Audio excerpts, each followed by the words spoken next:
Assalamu alaikum rahmatullahi wa barakatuh. Very good morning to everybody. Myself Dr. Ahmed Sheikh, PhD, DSc, Doctor of Science, Head of Chemistry Department, Maharashtra College, Mumbai University. Today we all are here for Analytical Chemistry and Physical Chemistry, third year BSc Practical 2021-2022, Semester 5. First of all, we will take up analytical chemistry instrument, that is determination of potassium in the fertilizer, flame photometrically. Here we will see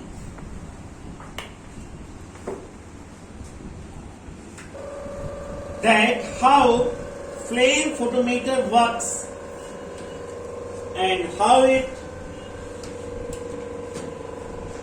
helps to determine potassium in the fertilizer. Remember, you might have done semi-micro qualitative analysis in 11th standard as well as in first year BSc. There you were having a paste on the platinum loop, introducing in the burner, that is the oxidizing flame, that is the bluish flame, and you were seeing the color. Remember, sodium was giving gold and yellow color, potassium was giving lilac color, barium was giving apple green, calcium was giving brick red, strontium was giving crimson red. Today we will see how, with the help of flame photometer, we can determine the amount of potassium present in the fertilizer sample. Remember, in the theory, you have studied flame photometer, its principle. There are two types of burners. Number one is total consumption burner. Second one is premix burner. Total consumption burner, it is more sensitive because 100% sample enters into the flame. In premix burner, 95% sample gets wasted, only 5% enters into the flame. So sensitivity of total consumption burner is maximum.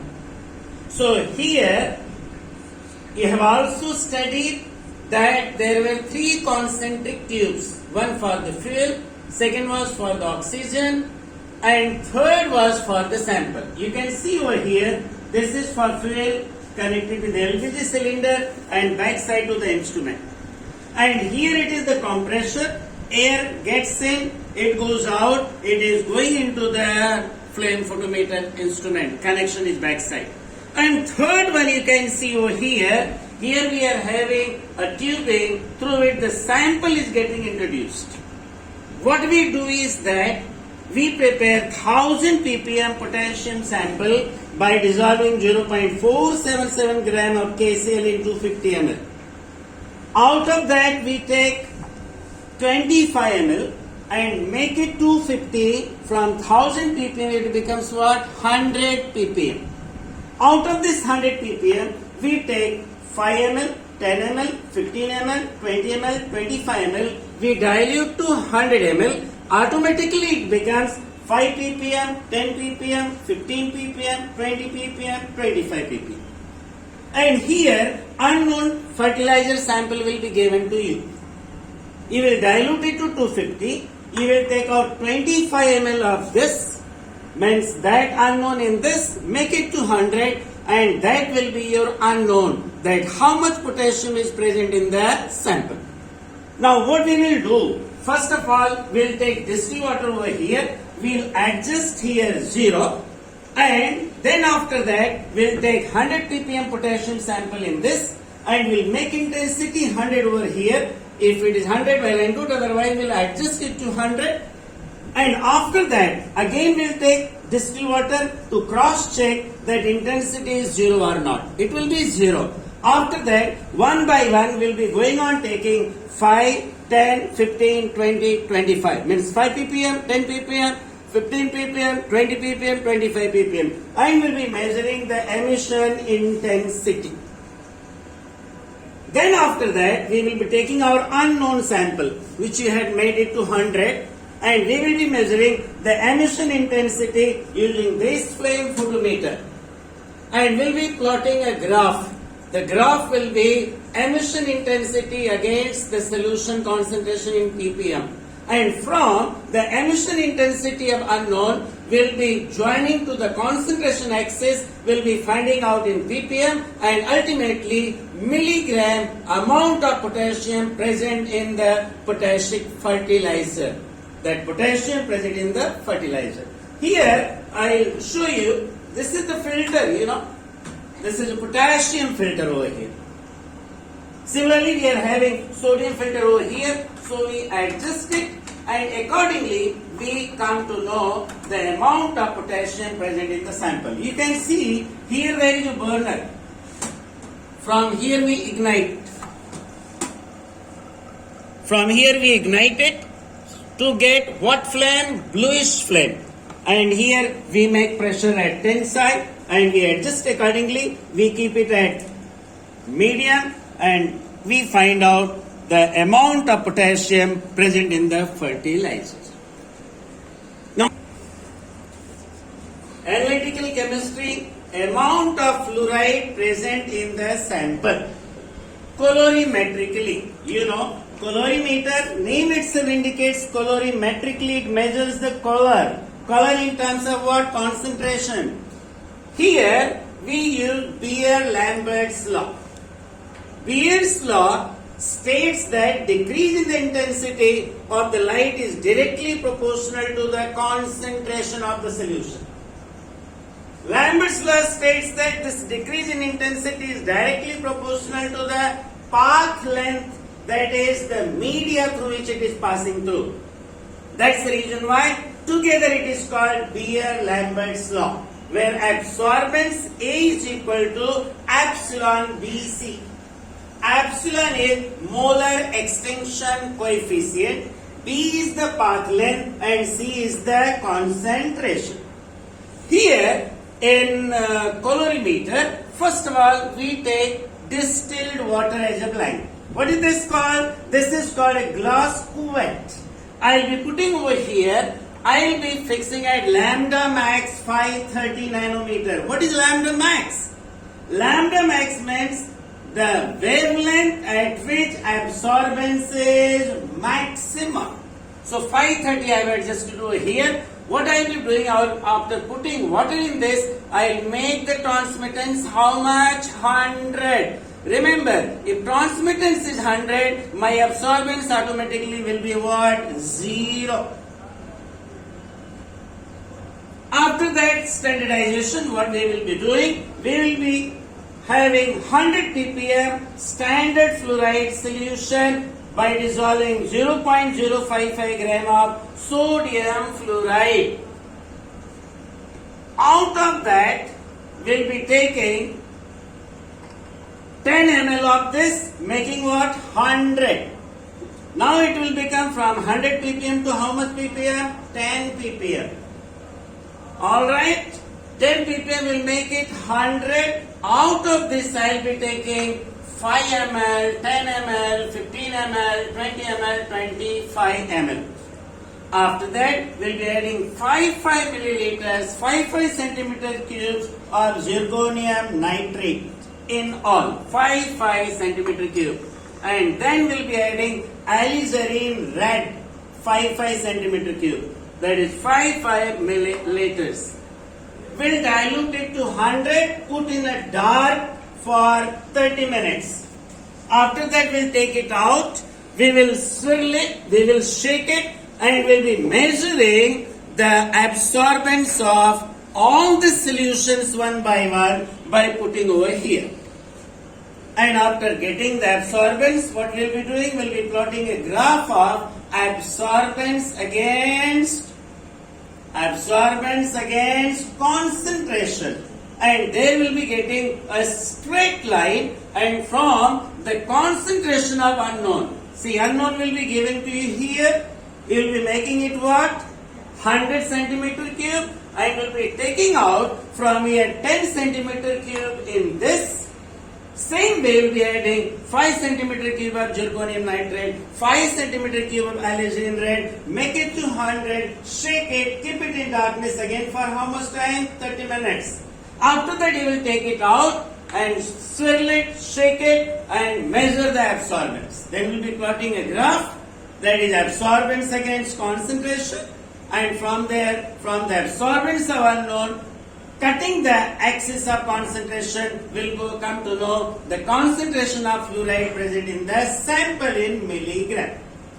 After that, we are coming over here. This is the physical chemistry non-instrumental experiment, that is determination of order of reaction, kinetics of a reaction for potassium persulfate K2S28 and Ki by fractional change method. Here what do we do is that we'll be having two sets, In chemical kinetics, what is order of reaction? Order of reaction is the reactant molecules whose concentration changes during the course of reaction. Order of reaction could be zero order, pseudo order, first order, second order, third order, fractional order also. Molecularity is defined as the total number of reactant molecules taking part in a reaction. Remember, molecularity will never be zero, neither zero nor more than 3. Because you have studied the collision theory of reaction rates in SY BSc in chemical kinetics chapter, that the reactant molecules that collide each other to give the activated complex, the collision takes place along X, Y and Z axis. Cannot be the fourth axis. So molecularity cannot be more than 3. Here what we'll be doing, the experiment, chemical kinetics, will be finding out the order, which I am disclosing to you. It will be a second order reaction. What we will be doing is that we'll be taking 50 ml of 0.05 molar K2S2O8, and second we'll be taking 50 ml of 0.05 molar Ki.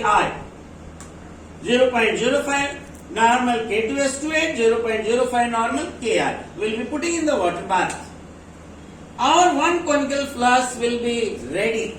We'll be taking ice in this, and can you see the marking on this test tube? Till the mark, you'll be taking around 2 milliliters of starch indicator. We'll be adding 2 milliliters starch indicator in this. Ice is already there. This will be ready. I'll be mixing one solution to the another solution. Remember, it depends on time. After mixing, I'll swirl it. Can you see the color is changing? I'll put in the water bath. I'll note down the time with the help of a timer on a watch clock. You can say a timer you can use, or you can use your mobile itself. Wall clock you can see, the wall clock also. Whatever you find easy, you are supposed to remember the time of mixing. After that, every 5 minutes you have to take a reading. How you have to take a reading? I'll tell you. After 4 minutes 50 seconds, you should be ready with the pipette. You should be ready with the pipette. And by that, few seconds will be gone. Exactly at 5 minutes, you will swirl it again and pipette out 10 ml of this in the conical flask, where already there was what? Ice and starch indicator, around 2 milliliters of starch, and you will be titrating against 0.002 normal what? Sodium thiosulfate. Your color change will be blue to colorless. My question is, why do we get a blue color? Blue color is due to the formation of starch iodo complex. So at that point, color will change from blue to colorless. We'll be finding out 5 minutes, 10 minutes, 15 minutes, 20 minutes, 25 minutes. We'll noting down the reading as XML. After that is over, you will be taking second set. In second set, we'll be having 25 ml of 0.05 normal K2S2O8, 25 ml of water in one conical flask, and second conical flask will be taking 25 ml of 0.05 normal Ki and 25 ml of water. We'll be putting in the water bath as usual as earlier. Again, I will be ready with the second set. Ice will be there, 2 milliliters of starch will be there. I will be mixing both When I will be mixing both, again there will be change in color. I will swirl it and I will keep it. Immediately I will note down the time. After 5 minutes, same way, 4 minutes 50 seconds after that you will be coming ready with the pipette and you will be taking exactly 5 minutes 10 ml of what reaction mixture. I will be titrating against what? Sodium thiosulfate 0.00 to normal. Your color change will be blue to colorless. After that you will be plotting, you will be finding out, you will be doing all the calculations and you will be finding out from the graph that is first set rate constant K, that is K1, second set rate constant K2.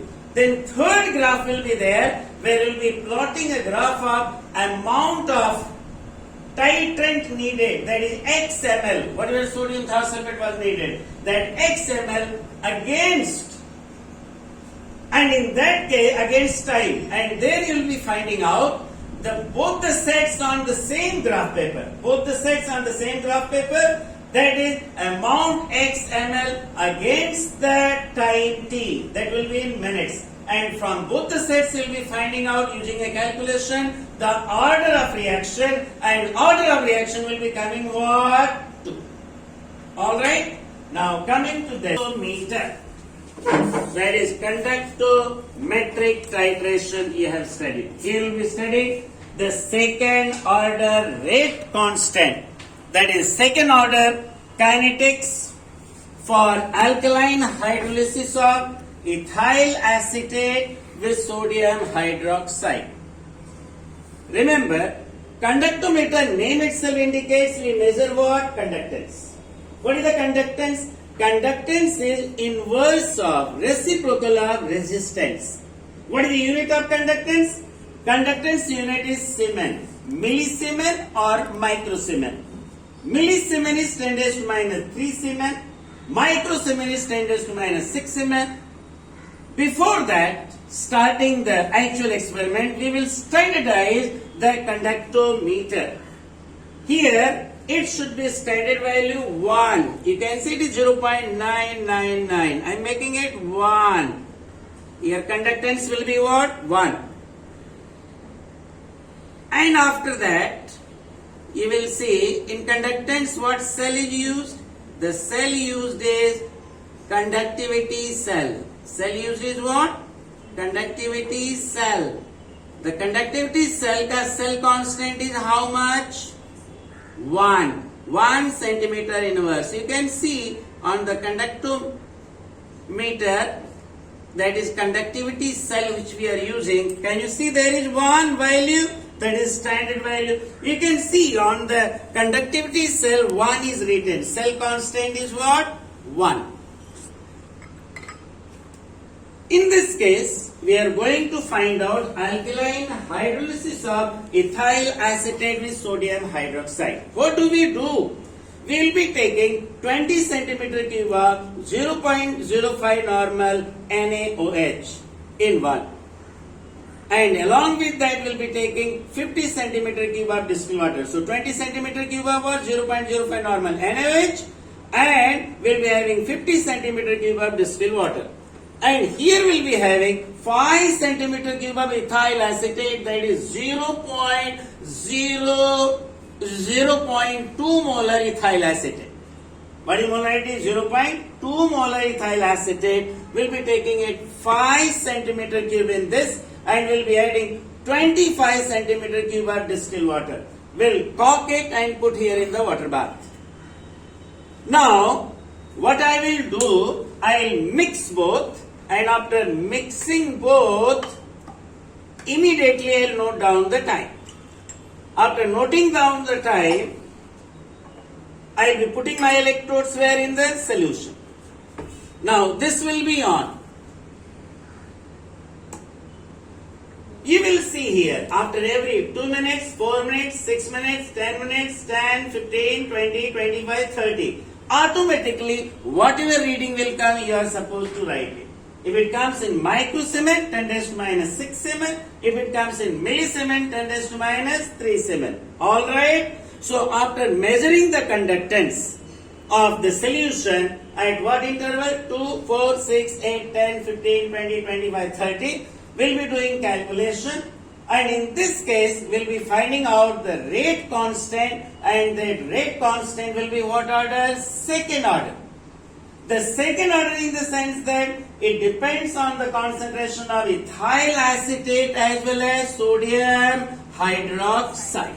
So this is what our conductometric experiment, through which we found out the conductance of the solution and ultimately the order of reaction. Before that, we'll be finding out the conductance of 0.01 molar NaOH. It is said to be C0, and here we'll be finding out conductance of 0.01 molar sodium acetate, and this will be C infinity. So it means that these two conductances will be helpful in calculation. So by using conductances of the solutions, we'll be doing the calculation and ultimately coming to the conclusion that this reaction is of what order? Second order reaction. It means that it depends on the concentration of ethyl acetate as well as sodium hydroxide.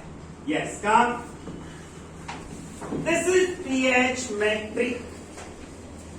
We are going to determine acidic and basic constants. Acidic and basic constants for amino acid, that is a glycine, Ka1, Ka2, pK1, pKa2. We'll be determining acidity constant as well as basicity constant of amino acid as well as the isoelectric point, the pH at the isoelectric point. Since amino acid is having both amino basic group as well as carboxylic acidic group, so this undergoes ionization to give both positive and negative charge. That's why amino acids are called what? Zwitter ion or dipolar ion or bipolar ion. You ask a question, what is isoelectric point? Isoelectric point is a point, the pH at the isoelectric point is such that amino acid will neither migrate to cathode nor to anode. It will be electrically neutral. That we have to find out. Here, in this case, since there are amino group, basic group, and there is acidic group COH, so my titration will be two titration. First we'll be titrating with HCl and then we'll be titrating with what? NaOH. For HCl titration it will be pK1. For NaOH titration it will be pK2. Then whatever values will come by taking the mean, pK1 plus pK2 divided by 2, that will give you isoelectric point. That is the pH at the isoelectric point. So here what we do is that first, this is our pH meter. If I say what is a pH?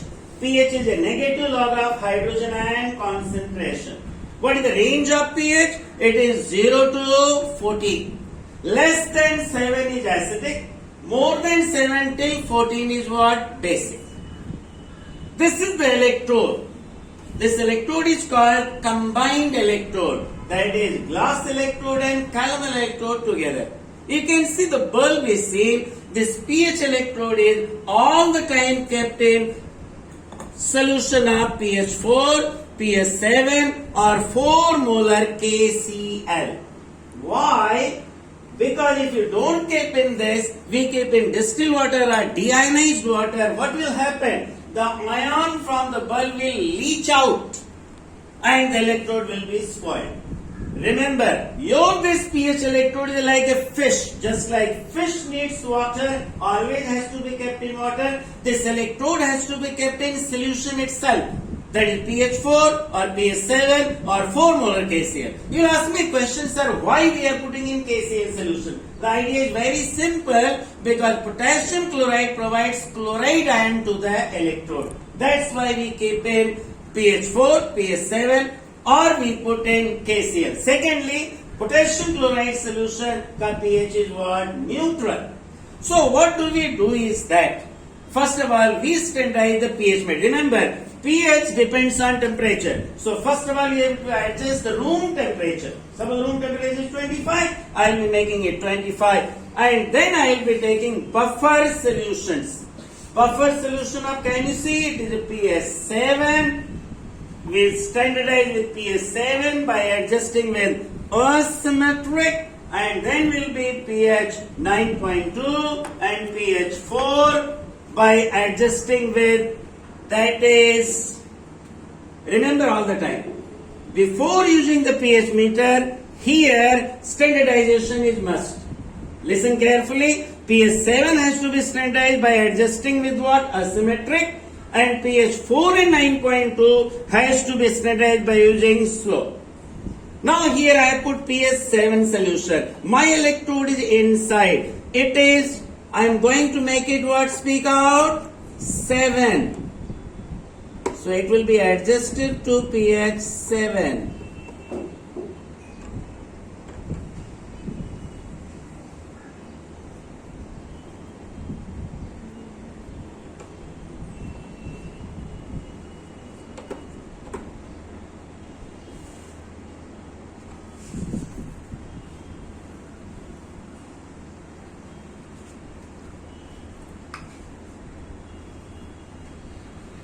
pH 7.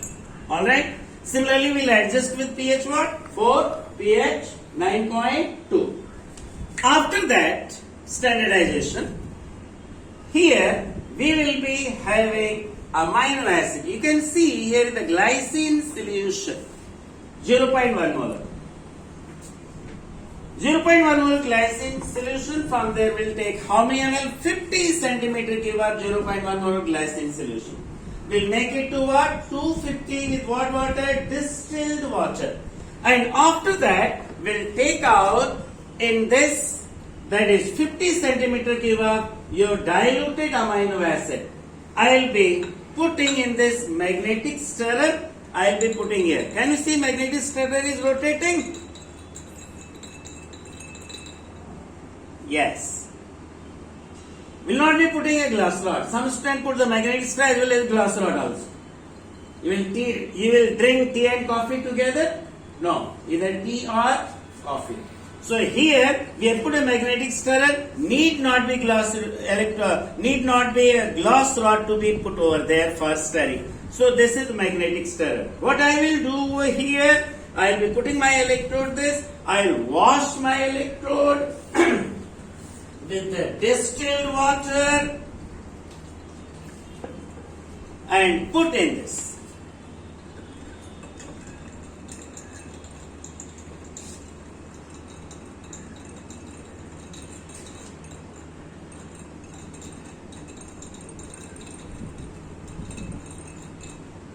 Yes, on one side, then I'll put it on.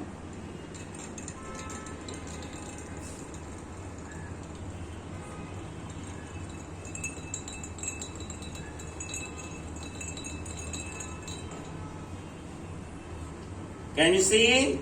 It is rotating. Yes. I'll put my this, and this will go on, and we will find out whatever pH of the solution is there. Now I will be adding 1 ml, 2 ml, 3 ml, 4 ml, 5 ml, 6 ml, 7 ml, 8 ml, 9 ml, 10 ml. And will be every time noting down what pH of the solution. Second time, I will be having my burette filled with what? NaOH. This was filled with HCl, now it will be filled with NaOH. Here I will be taking again 50 centimeter cube of diluted amino acid. I will be again taking out this. I will be washing my electrode. I will be putting in this solution. I will be putting the magnetic stirrer in this. And again, this burette will come over here, or I will take this pH meter over there. I will adjust it, and then you will see. See, you can do very nicely. Rotate like this and like this. You can lower it down little bit. Correct? Now, every time again, we will be adding how much ml of NaOH? 1 ml, 2 ml, 3 ml, 4 ml, 5 ml, 6 ml, 7 ml, 8 ml, 9 ml, 10 ml. And every time we will be measuring what? Speak out pH. Then we will do the calculation, find out pK1 and pK2. that is acidic constant and basic constant, that is acidic dissociation constant and basic dissociation constant, and from there we'll be finding out the pH at the isoelectric point by pK1 plus pK2 divided by 2. Coming to this, the next experiment of your physical chemistry is to determine solubility product, that is the solubility of sparingly soluble silver chloride solution. Here in this case, we'll be using a calomel electrode. Can you see this is the calomel electrode? This is the calomel electrode made up of glass, and here in this case, can you see the mercury and the salt over here? Which solution is put in this? Do you know? It is saturated KCl. It is kept in saturated KCl. It makes the half cell.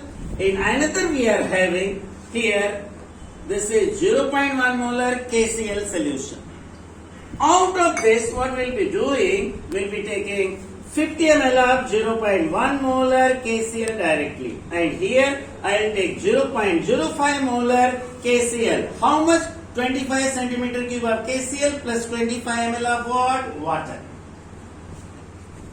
Here I will be putting, that is 0.02 molar, I am putting 10 centimeter cube of 0.1 molar KCl and 40 centimeter cube of water. Here I will be taking for 0.01 molar KCl, 5 centimeter cube of 0.1 molar KCl, plus here 45 centimeter cube of water, and here for 0.005 molar KCl we'll be having 2.5 centimeter cube of KCl and water in this. So after that we'll be adding 3344 drops of silver nitrate in this. You can see chloride ion got precipitated out as sparingly soluble silver chloride. And after that, we'll stir with glass rod, we'll stir with the glass rod, clean the glass rod, again stir with this, again clean it, otherwise keep your 5 glass rods, 4 glass rods, one each. Every time, first of all, we'll be standardizing our potentiometer to what value? 1.018 volt. After that, can you see this is the in? After that, I will be taking saturated KCl where my calomel electrode will be there. I will be taking here 0.1 molar KCl solution, 50 ml. Here in this silver electrode will be there. Can you see it is silver shining? After experiment gets over, don't take it to your home. Don't take it to your home and say that I forgot. It is silver, pure silver. It is what electrode? Silver electrode. What is this? This is the simplest salt bridge which you have studied in your 12th standard. Can you see U-shaped a glass tubing? Simplest. What I do is that I put saturated KCl and we plug it with the cotton. I taught it to my physical chemistry lab assistant, Hussain. He now prepares it. What he does in this, fills the saturated KCl and plugs with cotton. It is very simple, very effective, very sensitive and easy to clean and dispose. So this is my saturated KCl in U-tube shaped glass tube, that is the salt bridge. What is the role of a salt bridge? Number 1, to remove the liquid junction potential. Number 2, to connect the two half cells. Remember, if I take out this salt bridge, can you see here? It is becoming 0, 0, 0, coming to 0, 0, 0. This is the salt bridge which will connect the two half cells. It will remove the liquid junction potential. At the same time, it brings about the distribution of ions in the two half cells. That is maintaining the ions in two half cells by providing counter ions, that is K plus and Cl minus. Second question you can ask, sir, why don't we use NaCl in place of KCl? In KCl, the transport number of potassium ion and sodium ion both are same. In sodium chloride, it is not so. That's the reason why we use KCl or KNO3, that is potassium nitrate. I put in this and then we find out the value over here. Can you see? We find out the value over here for this, and similarly what we do after taking out this, we clean it. We clean this also, we put in 0.05, 0.02 and 0.01 and 0.005 molar KCl solutions, which has now become sparingly soluble silver chloride after adding silver nitrate few drops. Understood? So by this way we will be measuring the potential, and after that what we will be doing? We will be doing the calculation and we will be finding out KSP. What is the full form of KSP? That is solubility product. And from solubility product we will be finding out the solubility. Solubility S is equal to root of KSP. So this is called a chemical cell in our experiment, through which we are going to find out the solubility product, hence solubility of sparingly soluble silver chloride. Now, what is a cell? Cell is made up of two half cells. What is the half cell? An electrode in touch with own salt solution is making what? Half cell. Now, there are two types of cell, electrochemical cell and electrolytic cell. In electrochemical cell, electrical energy is generated because of chemical reaction. That is galvanic cell, voltaic cell. And in case of electrolytic cell, it is reverse, opposite. Here, because of electricity, electrical energy, what do we get? A chemical reaction, means chemical energy. So it brings about electrolysis. What is electrolysis? The movement of oppositely charged ions towards opposite electrodes under the influence of electricity is called what? Electrolysis. So, in case of electrochemical cell, galvanic cell, voltaic cell, electrical energy is generated because of chemical reaction. In electrolytic cell, because of electricity, electrical energy, chemical reactions are taking place, means electrolysis is taking place. The best example of electrolysis is what? Plating, electroplating of copper, silver, chromium, nickel. You might have seen imitation jewelry, gold plated. Getting me or not? 1 gram, 2 gram, 3 grams. Got it or not? Bangles, earrings, necklaces. So all these electroplatings are done with what? Electrolytic cell. One more point you have to remember. In electrochemical cell, anode is negative because it has a negative potential with reference to the solution. Whereas in electrolytic cell, anode is positive because it is connected to the positive terminal of the battery. So this way we will be finding out our potentials for different solutions. We will be calculating what is KSP, solubility product, and finally we will be calculating the solubility by taking root of, that is KSP, that is the solubility product. You might have studied in your semi-micro qualitative analysis, precipitation takes place only when ionic product is more than solubility product. Do you remember or not? In semi-micro qualitative analysis, when you add two solutions, sometimes you get a PPT, sometimes you don't get a PPT. When you get PPT, you become very happy. It means that ionic product has exceeded the solubility product. Now let us see this experiment. This is the last experiment that is said to be adsorption of acetic acid on activated charcoal. This is the charcoal. Do you know what is the charcoal? It's just like a coal powder.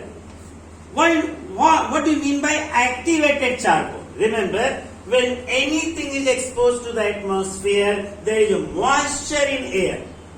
That moisture gets embedded inside.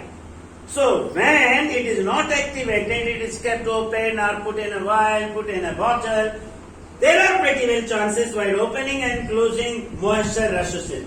So the upper surface gets coated with moisture. because we are going to study the adsorption of acetic acid on activated charcoal. Adsorption is a surface phenomenon. Adsorption is what? Adsorption is what? Surface phenomenon. It takes place on the surface. What is absorption?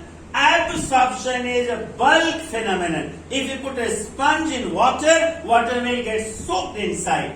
If I take this bottle, I take a chalk, I take anything, the moisture gets just coated on the surface. It is the surface phenomenon. It is called what? Adsorption.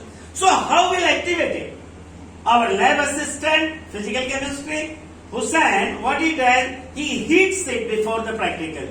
When he heats it, what happens? The moisture goes off. Your charcoal gets what? Activated. And now, this charcoal is called what charcoal? Activated charcoal. How we'll do? First of all, we'll standardize our acetic acid. Our acetic acid given here is 0.5 normal acetic acid. Can you see 0.5 normal acetic acid? I will be taking 10 centimeter cube of 0.5 normal acetic acid and 5 drops of phenolphthalein, enough. When I add phenolphthalein in this, color will be colorless. And here I will be filling the burette with what? Speak out. NaOH. What is the normality of NaOH? NaOH is 0.1 normal over here. Remember, my acetic acid is 0.5 normal, 5 times, and my sodium hydroxide 0.1 normal. You can expect what reading will come. It will be coming near about 50, somewhat range. So, first of all, I will be standardizing my acetic acid, taking 10 centimeter cube of 0.5 normal acetic acid, 5 drops of phenolphthalein indicator. Color change will be what? Color change will be what? Colorless to pink. Light pink.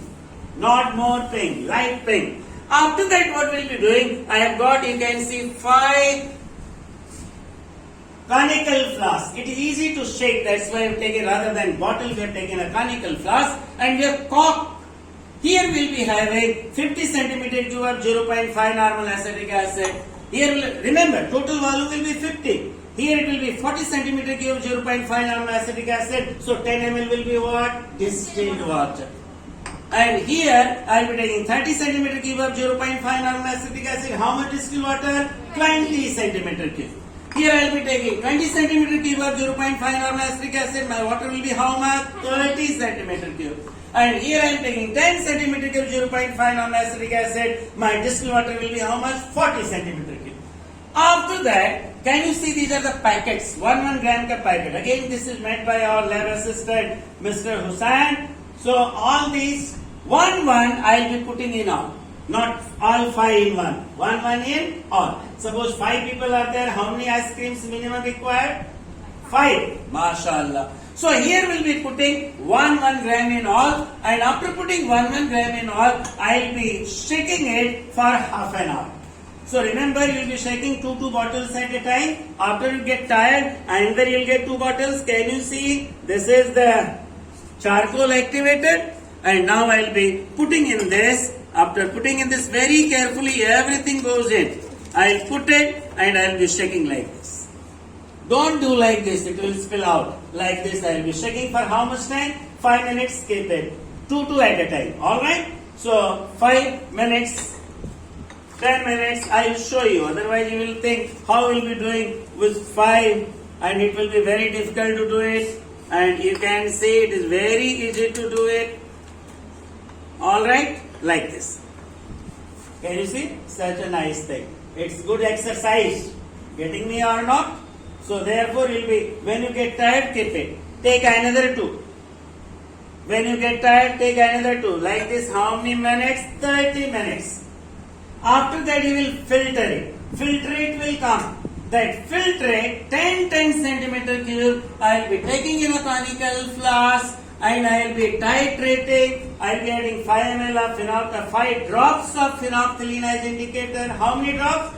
5 drops of phenolphthalein indicator, and I will be titrating, and there will be getting what color change? Colorless to light pink. So similarly, second, third, fourth and fifth.